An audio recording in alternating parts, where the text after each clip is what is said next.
ఒక ప్రధాన ప్రతిపక్షంగా తెలంగాణ తెచ్చిన పార్టీగా ఈ తెలంగాణను తెలంగాణ ప్రజల్ని కాపాడుకునే బాధ్యత మా మీద ఉంది. ఎవరు అధైర్యపడొద్దు, ఎవరు భయపడాల్సిన అవసరం లేదు.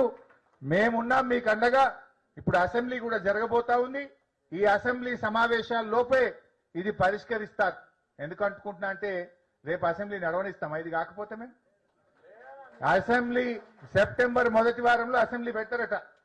ఇంకా 10 రోజులున్నది అసెంబ్లీ పెట్టేలోపు ఇవన్నీ పరిష్కారమై ప్రజలకు ఏ ఇబ్బంది లేకుండా చేయాల్సిందే. చెయ్యకపోతే అసెంబ్లీలో మా సత్తా ఏందో చూపిస్తాం బిడ్డ. అసెంబ్లీ ఎట్లా నడుస్తుందో కూడా చూస్తాం. అసెంబ్లీని స్తంభింపజేసి మీ మెడలు వంచి ప్రజల పక్షాన పోరాటం. అసెంబ్లీని జరగనీయం. అసెంబ్లీ నుంచి ఎట్టి పరిస్థితుల్లో కూడా కదలకుండా ఈ ప్రభుత్వం మీద ఒత్తిడి పెంచి మీకోసం పోరాడతామని చెప్పి కూడా మీ అందరికీ హామీ ఇస్తా ఉన్నాం. ఈ ప్రభుత్వం తేరుకోండి, తక్షణమే దీన్ని పరిష్కరించాలని చెప్పి కోరుతూ ఎవరు అధైర్యపడొద్దు.